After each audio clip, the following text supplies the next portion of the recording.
Coucou tout le monde, donc je vous retrouve dans un nouveau mode cocooning et on est mardi 12 décembre. Oui, je suis perdue avec les dates. Donc je vous présente déjà la lecture que j'ai finie hier, celle que j'ai recommencé, enfin la nouvelle que j'ai commencé hier et celle que je m'apprête à commencer. Donc hier j'ai terminé Movers, le tome 1, Les Passeurs d'ombre de Megan McIsaac chez Ozu Édition. Donc c'est une jaquette pour ceux qui se poseraient la question, puisqu'à la base la couverture était comme ceci. Mais il y a eu une refonte, si vous voulez, de la couverture pour le tome 2, que je vais vous montrer, qui est là. Et donc du coup, ils ont refait une couverture, enfin une jaquette pour le tome 1 qui correspond donc mieux à la ligne éditoriale des couvertures du tome 2. Ce livre, je vous en parlerai plus en point lecture, mais j'ai juste adoré. J'avais prévu qu'il se lise vite, hein, malgré ses 400 et quelques pages. Et ça a été le cas, j'ai été captivée par cette histoire. C'est vraiment hyper original, je n'ai encore pas lu ou vu passer de livre avec ce thème-là. Dans tous les cas, à chaque fois que j'ai un livre de chez Ozu, ça reste une très belle découverte, voire des coups de cœur. Celui-ci n'est pas un coup de cœur, mais c'est une excellente lecture. Et hier, donc j'ai voulu me commander le tome 2 puisqu'il me reste un chèque Cadoc du boulot. Et là, alors quand vous allez sur le site Cadoc, vous avez toute la liste des magasins, pardon. On vous propose de, si vous allez en magasin ou sur internet. Donc après avoir fait 2 magasins hier et ne l'avoir pas trouvé, donc une librairie, je me suis dit bon, bah je vais le commander sur internet parce que sinon, en fait les librairies c'était là où j'habitais avant. Donc déjà j'ai 20 minutes aller, 20 minutes retour. Et il y en a pour 3 semaines à mois avant qu'ils le reçoivent. Donc j'ai pas envie d'attendre en plus un mois et de me retaper encore 40 minutes de route juste pour aller le récupérer en fait. Donc j'avais décidé de le prendre sur internet. Donc je sais que sur 2 sites ou sur Gibert ils prennent les chèques Cadoc. Donc je vais pour me le commander et la surprise, en fait ils les prennent mais en magasin. Sur les sites internet on n'a pas la possibilité de rentrer le numéro du chèque Cadoc. Donc je comprends pas. Ils vous disent qu'ils les prennent alors chez... je sais plus maintenant si c'est sur 2 sites ou Gibert Jeune. En fait, il faut que vous l'envoyiez par la poste. Une fois qu'ils l'ont reçu, là, ils regardent s'ils l'ont encore en stock. Sinon, ils le recommandent et seulement après, ils vous l'envoient. Sauf qu'envoyer un chèque Cadoc à la période de Noël avec la poste, où il y a tous les ans des vols de colis, hein, faut être honnête à un moment donné. J'ai aucune envie d'envoyer un chèque Cadoc par la poste. Et puis, si c'est ça, j'avais autant la commander à la librairie. Et je l'aurais eu dans 3 semaines à moi quand même, quoi. Donc je trouve ça un moyen de... Ils se mettent partenaires et disent que c'est aussi bien sur internet qu'en magasin. Et en fait sur internet, si vous avez impossibilité d'utiliser vos chèques. C'est pareil sur la Fnac, c'est pareil en fait sur tous les sites de livres qui vous permettent donc de commander vos livres. Aucun ne permet de rentrer le numéro du chèque. Alors c'est des chèques cadeaux, donc je trouve ça débile. Parce qu'en plus dans les magasins à chaque fois ils les prennent. La preuve, j'ai utilisé mes chèques à la Fnac. Mais... Et pareil, j'ai pas envie d'aller en plein centre-ville de là où, pas loin d'où j'habite, mais en plein centre-ville, c'est la Croix et la Bannière, pour y aller, commander le livre, et ensuite revenir le chercher, quoi. Donc ça devient vraiment lourd, je comprends pas leur façon de faire. Donc je me le commanderai par la suite, mais je me plongerai avec grand plaisir dans ce tome 2. Et je peux que vous le conseiller. Ensuite, hier, en lecture commune avec Sylvie, on a commencé donc La Magie de Paris, le tome 2, Le Calme et la Tempête d'Olivier Gay chez Castlemore. Donc on avait prévu un découpage, enfin lire les 9 premiers chapitres, donc le livre en gros il va nous faire 3 jours. Hein. Puisque là je l'ai mis le marque-page jusqu'au chapitre, j'ai du chapitre 10 à 17 à lire. Et je dois dire que j'aime beaucoup, je préfère même ce tome 2 au tome 1. Visiblement on doit avoir les mêmes références avec Olivier Gay. Parce que je me suis bien bidonnée pendant que je l'ai lu. Il y a des références qui m'ont bien fait rire, faut être honnête. Je me suis tapé des petits fous rires toute seule. Mais j'aime beaucoup et j'ai hâte de voir ce qui va se passer pour pour Chloé, pour Thomas, pour David et pour les autres personnages qu'on rencontre dans cette série. Et là j'attends Sylvie parce que Sylvie n'a pas fini de lire les 9 premiers chapitres. Donc je vais la laisser me rejoindre et puis après on en discutera et comme ça on pourra repartir sur la suite. Et donc aujourd'hui je commence en lecture commune avec Bérangère de la chaîne Lecture en B. Et je remercie toujours Mathieu s'il passe par là pour l'envoi de ce livre qui me faisait trop envie. On commence La vie est belle et drôle à la fois de Clarisse Sabar aux éditions Charleston. Donc on a prévu, c'est pareil, un découpage, ça va être grosso modo en 3 parties. Donc on a prévu les 8 premiers chapitres qui représentent 117 pages. Après c'est un peu plus compact que la magie de Paris. Mais j'ai tellement hâte de me plonger dans ce livre. C'est... je l'ai reçu et là d'attendre les jours qui passent, je suis impatiente de enfin le commencer. Donc je vous laisse là pour cette introduction et je me plonge dedans. A plus tard. Je vais vous parler de ma dernière lecture que j'ai finie ce matin. Donc c'est La vie est belle et drôle à la fois de Clarisse Sabart, publié aux éditions Charleston. Donc que la maison d'édition m'a gentiment envoyé. Et ce livre c'est juste un... C'est juste un moment de cocooning, de douceur, un vrai bonbon. C'est un cheveu du coup de cœur. Et encore, je sais pas trop, j'attends encore quelques jours pour voir.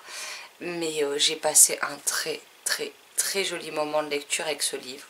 Il y a des passages qui sont poignants, des passages qui sont bouleversants. Mais l'auteur arrive toujours à dédramatiser les choses. Puisque notre héroïne a un répondant hors pair. Et ouais, je sais pas comment vous dire. Léna est super attachante, super touchante. On découvre sa grand-mère, on découvre son père, sa mère, son frère, la fille de son frère qui me fait mourir de rire, franchement j'adore. Léna est toujours assez excessive comme fille, donc sur ça elle me fait parfois penser à moi, même si je suis moins excessive qu'elle quand même. Hein. Mais ce livre il me faisait tellement envie et honnêtement je suis tellement contente de l'avoir lu. Alors celui-ci je peux vous garantir qu'il ne quittera pas mes étagères. Et je pense que c'est un livre que je relirai avec grand plaisir en période des fêtes parce que c'était juste génial et franchement si vous ne l'avez pas lu je peux que vous conseiller de foncer dessus parce qu'il tient ses promesses et on n'est pas déçu. Et sinon tout à l'heure j'avais essayé de reprendre Casse-Noisette et je vous avoue que je suis à la page 42 sur 125 et je peine à lire. Le style d'écriture, alors par moments ça va être très fluide etc. Et après il nous sort des mots de vocabulaire qui sortent de je ne sais où. Bon après voilà, hein, c'est un texte, l'original je sais pas quand est-ce qu'il est sorti mais...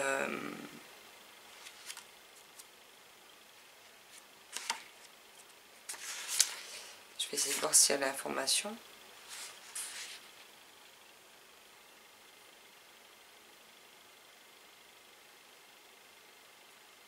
On ne dit pas la date d'édition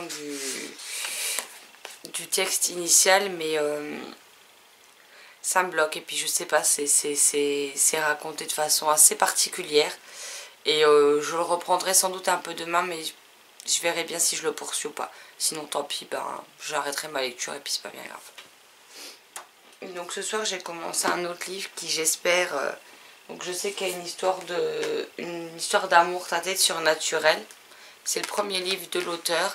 Et donc j'ai commencé La mémoire d'une autre de Mélanie Rose, publié aux éditions Archipel dans leur collection Poche. Donc Archipoche. C'est un livre qui fait 416 pages. D'ailleurs c'est la première fois que je vois que c'est écrit jusque sur le dernier feuillet. J'en suis à la page 34. Donc j'ai lu 4 chapitres. Donc c'est des chapitres qui sont quand même... assez court, donc c'est une jeune femme, donc du coup on ne sait pas son nom, puisque en fait elle a décidé de quitter sa vie, de tout envoyer balader, et elle prend la route avec le minimum des affaires qu'elle ne voulait pas se débarrasser, et de Mitzi son chat, et malheureusement elle va avoir un accident de voiture, elle va se cogner la tête, et elle va perdre la mémoire. Un jeune homme d'une trentaine d'années va la trouver alors qu'il était sorti pour déblayer devant sa maison, puisqu'il y a des chutes de neige, ça se passe en plein hiver. Et en déblayant, il va se rendre compte qu'il y a une jeune femme étendue dans la neige. Donc il la soulève et l'emmène chez lui en espérant que ça suffise et qu'elle arrivera à se réchauffer puisque les routes sont impraticables. Donc pas possibilité de l'emmener à l'hôpital ou d'appeler les pompiers, personne ne pourra se déplacer. Et donc à son réveil, elle ne sait pas du tout où elle est assez perdue. Elle découvre la fille de ce monsieur. Qui s'appelle Vincent James, sa fille s'appelle Jade et elle découvre Tara la gouvernante qui est assez spéciale. La gouvernante je la trouve très sèche, franchement pas délicate pour quelqu'un qui qui a failli mourir dans la neige. Enfin, je veux dire, elle pourrait être un peu plus gentille, avoir un peu plus de compassion. Mais je ne sais pas pourquoi elle trouve des choses louches. Enfin, limite, elle agresse notre héroïne, sans qu'on sache vraiment pourquoi. Et voilà, j'ai pas plus avancé dans l'histoire parce que je suis morte de fatigue. Donc là, je vais aller me coucher et on verra demain. Donc demain, je relirai, j'avancerai probablement dans La mémoire d'une autre. Et demain, si Sylvie m'a rattrapée, je lirai donc cette partie-là du tome 2 de La magie de Paris, donc Le calme et la tempête d'Olivier Gay chez Castelmore. Bon, j'ai beaucoup aimé le premier tiers que j'ai lu. Je préfère même ce second tome au premier pour le moment. Et j'ai hâte d'en savoir plus. Donc, mais il y a j'ai les mêmes références culturelles apparemment que Olivier Gay, ce qui fait que je me bidonne toute seule par moment. Donc voilà, c'est frais, c'est divertissant et ça fait du bien au moral. Et je sais plus où poser tous mes livres parce que sur ma table c'est le bordel. J'en ai partout. J'ai 2 piles de livres, la pile de LC, la pile de livres que j'aimerais lire dans le mois, donc je vous dis pas le bordel. Surtout que j'ai rajouté 2-3 livres, donc ça n'aide pas clairement. Hein. Mais voilà, donc là il est minuit 18, je vous laisse là et je vous reprendrai demain pour la suite et vous dire ce que je pense de mes lectures quand j'aurai un peu plus avancé dedans. Donc à tout de suite pour vous et moi ce sera après une bonne nuit de sommeil. Bye bye. Coucou tout le monde, donc je vous reprends, on est vendredi, il est 11h24, donc ce matin je me suis levée tôt, j'ai fait mes machines, j'ai rangé ma vaisselle, vous en foutez probablement mais bon. Et je suis sortie déposer un colis d'une commande qu'on m'a fait sur la boutique Price et récupérer une que moi j'avais faite chez De Citre. Et j'ai été déposer un sac de livres à la boîte aux livres qui est juste en face du tabac où je récupère mes colis, donc c'est parfait. Et donc je vous montre ce que j'avais commandé. Donc il y a une saga que je lisais avec Steph de la chaîne Les Lectures de Steph, pas d'une Steph. Donc je vous laisse les coordonnées en barre d'infos. Malheureusement à l'heure actuelle elle n'arrive pas trop à lire, donc sa chaîne n'est plus alimentée. Et j'avais lu les 3 premiers tomes, on devait se faire toute la série et là j'ai vu avec elle et en fait je peux continuer. J'ai très envie, donc j'ai acheté le dernier tome, comme ça je pourrais les lire très rapidement. Et on a donc le 6e tome du Pays des Contes de Chris Colfer qui se nomme La Collision des Mondes chez Michel Lafon. Mais j'ai hâte de pouvoir me replonger dedans. Et une autre série, donc vous avez vu le 3e tome il y a peu de temps en point lecture et je compte lire le 4 ce mois-ci au moins. Et peut-être le 5 ou le 5 en janvier, donc je pourrais finir la première partie de la série. Et nous avons Les Princesses du Royaume de la Fantaisie, donc le tome 6, La Reine des Songes de T.S. Tilton chez Albin Michel Jeunesse. Donc voilà, parce que comme je vous disais en VO il y a 12 tomes. Là en France ils l'ont découpé en 2 sagas de 6 tomes et il y en a déjà 2 pour l'autre série, mais ça fait depuis l'an dernier qu'il n'y a pas eu de sortie. Donc je me demande s'ils n'ont pas arrêté de publier cette série, mais je vais au moins finir la première partie en espérant qu'il y ait une vraie fin en fait. Voilà, parce que sinon je serais assez triste, faut être honnête. Donc je les ai commandés tous les deux neufs chez De Citre, parce que je voulais pas prendre le risque qu'ils soient abîmés. Et puis franchement si c'est pour gagner 2 € et en mettre 5 derrière dans les frais de port, ça sert à rien. Et je vais dire que ça fait plusieurs fois là que je commande mes livres neufs chez De Citre par rapport à Price, comme ça je peux utiliser ma cagnotte. Et je dois dire que je suis jamais déçue parce que mes commandes sont validées extrêmement rapidement. Jusque là elles ont toujours été envoyées le jour J, ce qui fait qu'au bout de 2 jours après ma commande, 3 grands maximum quand il y a le week-end dedans, j'ai mes livres.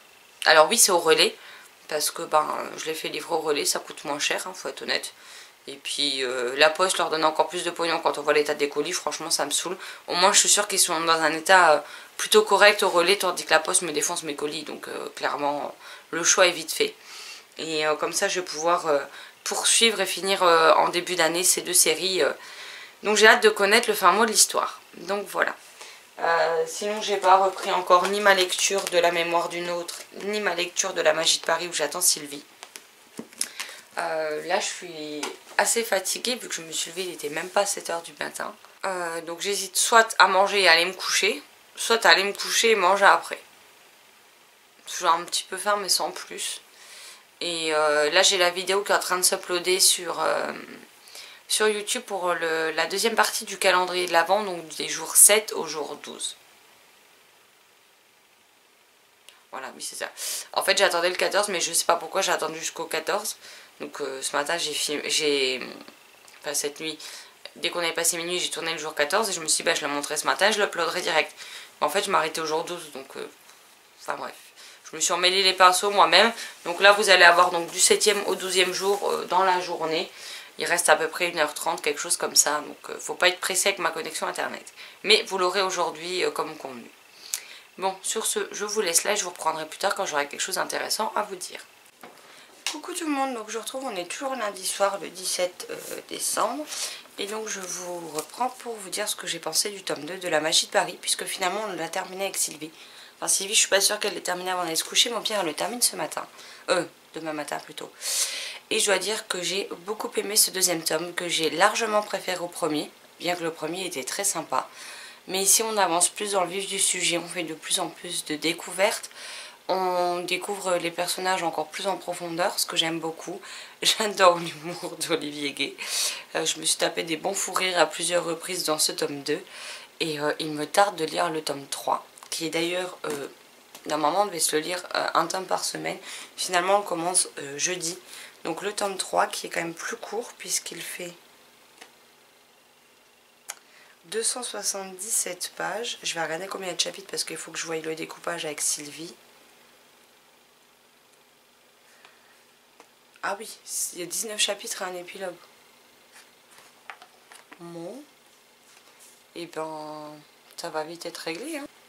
J'ai hâte de voir ce que ça peut donner. Et j'ai hâte de voir la conclusion de cette histoire. Mais jeudi, je commençais quand même en lecture commune avec Marilyn, Oniria, le tome 1, pardon. Le Royaume des Rêves de BF Paris, publié chez Hachette. Alors celui-ci, je ne sais pas... Là, les chapitres, à mon avis, sont déjà beaucoup plus longs. Parce qu'il y a 20 chapitres. Et qu'il fait, que je ne dise pas de bêtises, 331 pages. Donc je l'avais commencé une première fois et puis je l'avais mis en pause. Parce que j'avais d'autres lectures prioritaires. Ouais, là je pense qu'on va se les faire par 5. Les chapitres, ça fait 100 pages. Pile 100 pages. Donc voilà, mais j'ai hâte de me replonger dedans et de voir ce que ça peut donner, surtout que vous n'allez pas les voir parce qu'ils sont là en dessous, mais j'ai déjà les 3 premiers tomes et Sylvie nous rejoindra à partir de DLC du tome 2. Donc voilà. Et sinon, là en lecture perso, je vais commencer Le Club de l'Ours Polaire, le tome 1, Stella et les mondes gelés d'Alex Bell chez Gallimard Jeunesse, qui me fait quand même super méga envie. Et dont j'entends énormément de bien. Donc j'ai hâte de me plonger dedans et de voir ce que ce livre me réserve. Donc je vous laisse là et d'ici une petite demi-heure, je pourrai ouvrir enfin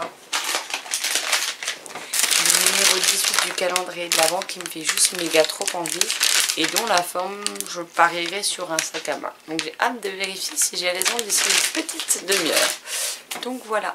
Bon, sur ce, je vous laisse là. Et si j'oublie pas ou que je suis pas trop fatiguée, je vous reprendrai pour vous dire ce que j'ai pensé du Club de l'Ours Polaire avant d'aller me coucher. Sinon, vous aurez un petit point demain. À plus tard. Coucou tout le monde, j'espère que vous allez bien. Donc, je vous retrouve en vidéo. On est le 18 décembre, je crois que c'est mardi. Je sais plus. Alors, faites pas attention à ma coupe de cheveux. Clairement, je suis pas coiffée, donc voilà. Ce matin, je me suis levée pour aller me recoucher une demi-heure après que la chérie soit partie bosser parce que j'étais crevée. Et donc hier soir je n'ai lu que 50 pages donc, de Le Club de l'Ours Polaire, le tome 1, Stella et les mondes gelés d'Alex Bell, publié chez Gallimard Jeunesse. Alors les 4 premiers chapitres m'avaient bien ouvert l'appétit pour cette lecture et donc aujourd'hui je l'ai fini. Il fait 300... Allez, il fait environ 350 pages. J'ai beaucoup aimé, il y a une mythologie... on va dire nordique parce qu'il fait très froid, c'est une ambiance très glaciale avec des créatures, on a tout un tas de créatures, on a des yétis, des angeleurs, des fées, on a des pingouins, on a des dragons, non des dinosaures, on a des licornes, enfin on a vraiment un univers qui regorge de créatures fantastiques. Stella est une petite fille de 12 ans qui a été recueillie par Félix, donc son père adoptif et celui qu'elle considère comme son père à l'âge de 2 ans. On ne sait pas trop qui elle est, quelles sont ses origines, qu'est-il arrivé à ses parents. Il l'a retrouvée et il l'a accueillie et il s'est toujours occupé d'elle comme si c'était sa propre fille. Son père est un explorateur, donc qui fait partie du club de l'ours polaire. Et il doit partir en mission. C'est censé être sa sœur, donc la tante de Stella, Agatha, qui vient s'en occuper. Sauf qu'elle a des projets tout autres pour la jeune fille et son père n'est absolument pas d'accord. Donc il décide de braver les interdits du club de l'ours polaire et de l'emmener en expédition avec elle.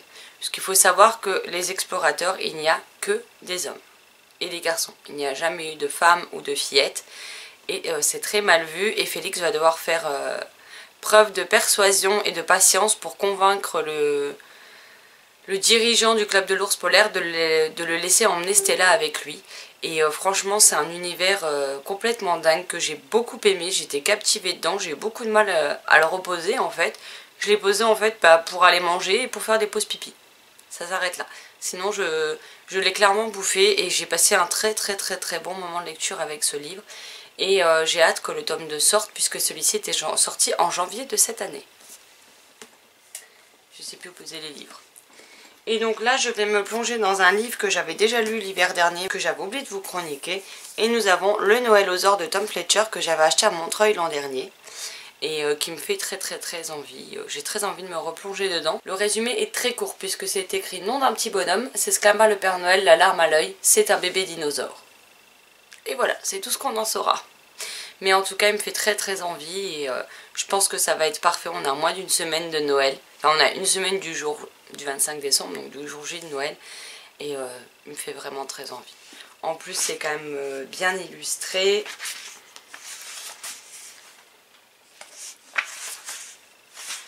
C'est découpé en 33 chapitres, donc les chapitres sont quand même très courts. Ouais, c'est même quand les 2 pages sont pleines, c'est quand même écrit assez aéré, assez gros. Vous avez des différences de texte, vous avez ce type de double page, où il n'y a vraiment pas grand chose à lire et de belles illustrations.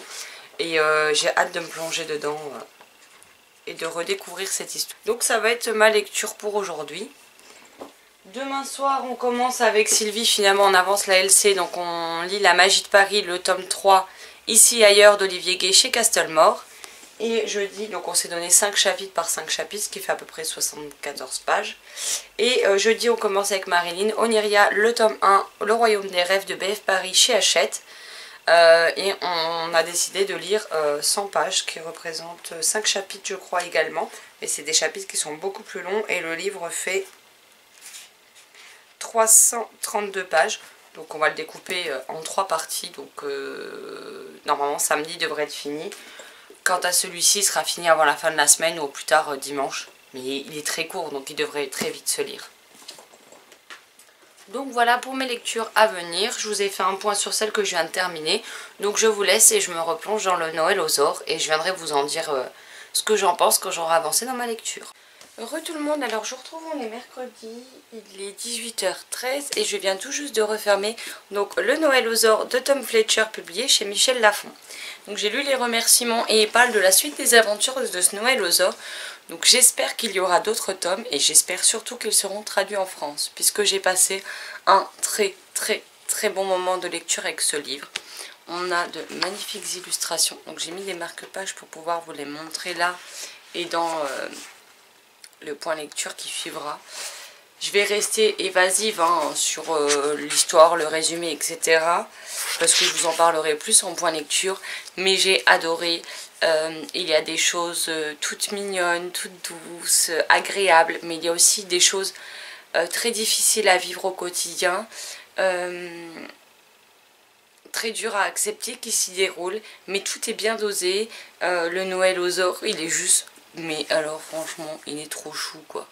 Regardez-moi ça.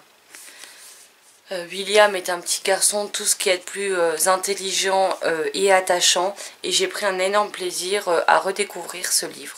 Mais c'est un livre que je vais conserver et que je pense que dans le même type que La véritable histoire de Noël, je les relirai avec plaisir certains Noël. Mais voilà, il coûte 14,95 € et il y a beaucoup d'illustrations. Et personnellement, je ne peux que vous le recommander puisque j'ai passé un très joli moment cocooning de lecture de Noël en leur compagnie. Et j'aime beaucoup cette histoire, donc voilà. Bon, là la chérie, elle devrait pas tarder à rentrer puisqu'elle est parti s'occuper de la tortue ou des poissons rouges, je sais plus, d'amis à nous qui sont partis pour les fêtes de fin d'année. Donc voilà, donc elle a un peu plus de route pour rentrer. Sinon je vous ai pas dit la grosse cata que j'ai réussi à faire lundi. J'étais en train de lire donc sur mon fauteuil et j'ai le repose-pied devant. J'ai mes pieds dessus, puis j'ai voulu me lever, donc je repose mes pieds devant, je me lève et là j'ai la cheville gauche qui a craqué comme c'est pas permis. Et depuis j'ai super mal, je ne sais pas ce que je me suis fait. Et le problème c'est que le médecin, le radiologue habite dans la ville où j'habitais avant. Ce qui fait que j'en ai pour 20 minutes de route, enfin 20 minutes à conduire pour m'y rendre, plus 20 minutes pour le retour, chose que je ne peux pas faire, je n'arrive pas à conduire. Donc je vais devoir prendre rendez-vous jeudi ou vendredi soir en fin de journée chez le médecin pour que la chérie puisse m'y emmener. Et me taper à aller chez le radiologue samedi matin en espérant que ce soit pas blindé de monde et qu'on n'y passe pas la matinée. Parce que j'ai pas la moindre idée de ce que j'ai fait. J'ai mis de la pommade anti-inflammatoire depuis lundi et ça ne passe pas, j'ai de plus en plus mal. Mais c'est pas violet, ça n'a pas gonflé, donc je ne sais pas. Voilà, donc ce sera le verdict, mais juste avant les fêtes c'est magnifique quoi. Surtout qu'on a 4 heures de route lundi pour aller chez mes beaux-parents. Donc tout va bien quoi. Je sens que la chérie va se taper le trajet toute seule quoi. Parce que si j'arrive toujours pas à conduire, ça va vite être compliqué. Et j'espère que ce que j'ai ne nécessitera pas l'utilisation de béquilles, puisqu'avec l'handicap que j'ai au coude, je ne pourrai pas m'en servir des béquilles. Donc si on me donne des béquilles, je ne peux pas les utiliser. Donc ça ne sert strictement à rien. Donc il faut espérer que je n'en ai pas besoin et qu'une simple chevillère suffira à alléger le poids et le fait que ma cheville risque de bouger et de se blesser encore plus. Mais bon, vous voyez, la fille pas douée dans toute sa splendeur, bah c'est moi, voilà. Hein. Fallait bien que je me fasse une connerie avant Noël, donc voilà. Bon bref, je vais vous laisser là, je vais aller me faire une petite pause en attendant ma chérie. Et puis, ah oui, sinon j'ai oublié de vous dire, finalement Sylvie m'a envoyé un message hier pour qu'on reprenne la Magie de Paris, le tome 3, ici ailleurs d'Olivier Gay chez Castlemore hier soir. Donc là je sais pas si elle a fini les 5 chapitres. Mais du coup si elle les a finis, je continuerai les 5 suivants ce soir. Sachant qu'il est plus court. Que je me suis bien marrée déjà sur ces 74 premières pages. Et demain avec Marilyn, il faut que je lui envoie un message pour confirmation. Nous commençons Oniria, le tome 1, Le Royaume des Rêves de BF Paris, donc chez Hachette, qui me fait bien envie. Donc voilà, à voir ce que ça donne. Et là c'est pareil, on sait 5 chapitres par 5 chapitres parce que ça fait pile 100 pages les 5 chapitres quand même. Donc on a quand même pour un moment. Je ramasse le marque-page que j'ai foutu par terre aussi accessoirement. Donc je mets mon marque-page dans Oniria et donc voilà deux de mes... Enfin, une lecture qui est déjà entamée et une de mes prochaines lectures, même si du coup selon si je commence, enfin je poursuis la Magie de Paris ou non ce soir, j'en commencerai probablement un autre. Mais j'ai pas encore décidé lequel, donc vous verrez bien en temps et en heure. Bon, j'arrête de blablater et je vais faire ma pause. A plus tard. Coucou tout le monde, j'espère que vous allez bien. Donc je vous retrouve, on est jeudi 20 décembre, il est 15h55. Regardez ce que j'ai trouvé. Ça fait longtemps que j'en cherche un parce que les bonnets ne tiennent jamais sur ma tête, parce que j'ai une tête trop petite pour les bonnets. Et donc je cherche un cache-oreille et c'est la misère à trouver. Et là franchement, c'est tout doux, tout moelleux. Bon, on a l'air un petit peu con parce que ça fait des grosses oreilles. Mais au moins les oreilles sont super bien protégées du vent. Et puis au moins... Le cerceau est pas trop grand, donc il est parfait pour ma petite tête. Je suis désolée pour les bruits bizarres, c'est l'ordinateur qui me fait des siennes et qui me fait que des problèmes et qui bip bizarre, donc voilà. Sinon, j'ai été chez le médecin, donc il suspecte une entorse ou une tendinite pour la cheville. Et ça pencherait plus vers la tendinite. Génial, hein, j'ai pas assez de la tendinite à l'épaule gauche qui est mal soignée et qui revient régulièrement. J'ai pas assez de la tendinite... au-dessus et en dessous des tendons du coude qui m'handicapent à vie maintenant, il fallait que je m'en chope une au pied en prime. C'est magique. Donc demain j'ai rendez-vous pour faire là une radio et une écho pour être sûr qu'il n'y a pas une déchirure ou une fracture, même si bon la fracture il y a peu de chance, mais bon voilà, c'est pour confirmer le diagnostic. Et sinon donc j'en suis à rien du tout de la fin. Donc je vais finir mon livre. J'ai enlevé la jaquette mais... C'est Un chien nommé Noël de Greg Kincaid, publié chez moi. Pouf, publié ici chez France Loisirs. Cet ordi va m'énerver. Un de ces quatre, il va passer par la fenêtre. Ça commence à royalement me gaver. Et je vous garantis que si j'avais un logiciel de montage... parce qu'en fait, j'ai pas fait de copie de mon logiciel de montage. Très intelligente la fille. Parce que quand maintenant je veux le déplacer de l'ordi fixe à l'ordi portable, il trouverait de me dire qu'un des fichiers est manquant dans le programme d'installation. Donc je peux pas le réinstaller. Donc je vous garantis que si j'avais eu les sous pour acheter un logiciel de montage, je me servirais même plus du PC fixe. J'irais directement sur l'ordi portable. Mais vu que j'ai pas mon logiciel de montage, il est hors de question que j'utilise Windows Movie Maker. Là c'est de la daube. Je veux mon Magic Vidéo. Donc voilà. Donc il faut que je m'en reprocure un. J'espère assez rapidement parce que là l'ordi fixe je n'en peux plus clairement. J'ai envie de le balancer par la fenêtre tous les jours. Donc voilà. Donc j'ai du coup pour mon pied j'ai hérité d'une jolie attelle. Alors on vous dit oui vous pouvez mettre des chaussures. Ah ouais bah je les mets au défi de me trouver des chaussures dans lesquelles ça passe en fait. Parce qu'ils sont bien comiques mais moi mes chaussures elles sont pas extra larges. J'ai des petits pieds, ils sont pas larges donc je vais défoncer mes godasses si je mets ça dans les chaussures. Donc, je sais pas comment je vais faire pour aller à la radio demain et quelles chaussures je vais bien pouvoir réussir à mettre. Mais ça me désespère un peu. Enfin bref. Du coup j'ai anti-inflammatoire en cachet, j'ai anti-inflammatoire en pommade qui contient de l'ibuprofène, enfin... Et si c'est une tendinite ou une entorse, j'en ai pour minimum 15 jours. Juste pour les fêtes. Heureusement que j'avais pas prévu de péter nos robes, hein, parce que j'aurais eu l'air con avec une attelle au pied, mais bon, tant pis. Bon bah moi je vous laisse là, je vais vérifier du coup, parce que l'ordinateur a complètement planté. Donc je vais vérifier si la vidéo de demain s'est téléchargée ou non du coup, parce que vu que je suis partie, je sais pas du tout quand est-ce que ça a planté. Et je me replonge dans ma lecture. Heureux tout le monde, donc je vous retrouve pour vous parler de Un chien nommé Noël. Donc ici on va suivre une famille, donc on a Todd, George et Marianne. Donc Marianne et George sont les parents et ils ont 5 enfants pardon, ils ont 4 garçons et une fille et seul le dernier vit encore à la maison, donc il a 20 ans. Et le problème c'est qu'ils l'ont eu 10 ans après les autres, qu'il est arrivé tardivement. Et malheureusement, même s'il a 20 ans, il se comporte comme un enfant de 10. Donc ils tiennent les parents ont une ferme et du bétail, entre autres. Et il a un don particulier pour les animaux. Et Todd aime les animaux. Un jour à la radio, il entend comme quoi le refuge de leur ville cherche des familles d'accueil pour la période de Noël. Donc à partir du 18 décembre et pour une durée d'une semaine, vous accueillez un chien ou une chienne chez vous pour les fêtes. Et ensuite, soit vous l'adoptez si vous le souhaitez. Si vous ne le souhaitez pas, vous le ramenez au refuge. Mais c'est pour que les animaux ne se retrouvent pas tout seuls dans une cage pendant les fêtes, alors qu'il y a moins de personnel et que c'est plus difficile de venir s'occuper d'eux au refuge ou de les nourrir pendant les fêtes.